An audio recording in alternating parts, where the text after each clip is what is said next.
มื้อกับการเที่ยววังเวียงมาเบิ่งกันว่าข่อยสิพาไปไส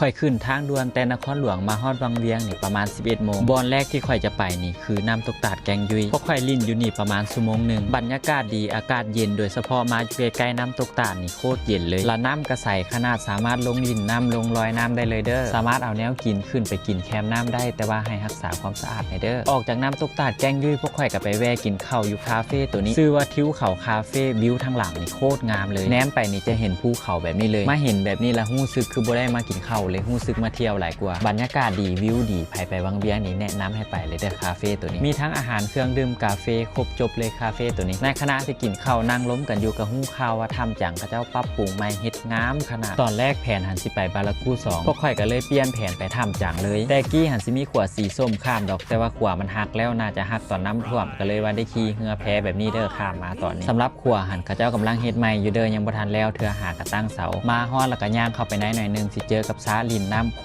ตรใสเลยน้ำนี่โคตรเย็นวิวนี่โคตรงามเขาเจ้าเฮ็ดใหม่นี่แนมไปทางใดก็สบายหูสบายตาไปหมดเลยบริเวณหน้าถ้ำก็สิมีสระน้ำแบบนี้ให้ลินเด้อแล้วก็ยังมีถ้ำน้ำรอดแบบนี้จะเน่งเสื้อแบบนี้ให้ใส่เสื้อชูชีพเซามักเบ่งแล้วก็ดึงเสื้อเข้าไปเด้อเพื่อความปลอดภัยสำหรับใครอยากเข้าถ้ำก็แนะนำให้ไปเป็นกลุ่ม 2-3 คนขึ้นไปเด้อสำหรับทางย่างอยู่ในถ้ำนี่แม่นเขาเจ้าเฮ็ดให้ดีเบิดแต่ว่ามันอยากเปียกหน่อยนึงเด้อเขาเจ้าจะมีดอกไฟใต้ให้ไปตามทางเด้อแต่มันก็สิมีบางบอนที่มันมืดแน่โดยเฉพาะยิ่งเข้าไปเลิกดอกไฟมันก็สิน้อยลงเด้อมันก็สิมืดอากาศอยู่ในนี่แม่นจะเย็นสบายขนาดเลยใครที่อยากเข้าถ้ำแต่เป็นคนขี้ย่านไม่แนะนำให้เอาคนที่ไว้ใจและพึ่งพาได้ไปนำเด้อออกจากถ้ำมาก็ประมาณ 4-5 โมงพวกข่อยก็ไปซอกกินข้าวก่อนครับสถานที่สุดท้ายของวันเดย์วังเวียงก็คือดอนกลางแคมป์บรรยากาศโต๊ะตั้งเต้นก็สิเป็นสไตล์แคมปิ้งนั่งกินข้าวแคมป์น้ำซองนั่งซิลได้บรรยากาศแบบผ่อนคลายเพลงก็บ่ได้เปิดเสียงแฮงจนหนวกหูวิวนี่แนมไปก็สิเห็นสายภูและสายน้ำแบบนี้บรรยากาศดีเด้อข่อยแนะนำเลยบอนนี้แล้วก็อาหารก็แซ่บเด้อหลังจากกินข้าวกินน้ำแล้วประมาณ 7 โมงพวกข่อยก็กลับบ่ได้นอนสำหรับไผสิไปมันข่อยแนะนำให้ลิสต์สถานที่ที่เจ้าอยากไปหันออกมามันจะเห็นให้เจ้าเที่ยวได้ประหยัดเวลาและก็ม่วนขึ้นสุดท้ายสำหรับไผอยากฝากบริการท่องเที่ยวหรือว่าห้านก็สามารถคอมเมนต์ได้เดี๋ยวข่อยจะไปปักหมุดคอมเมนต์ให้เวลาคนเข้ามาเบิ่งก็สิเห็นคอมเมนต์เจ้าก่อนหมู่ถ้ามีโอกาสข่อยกลับไปอีกแน่นอนวังเวียงแดนงามยังรอบ่หมดซ้ำเจอกันคลิปหน้า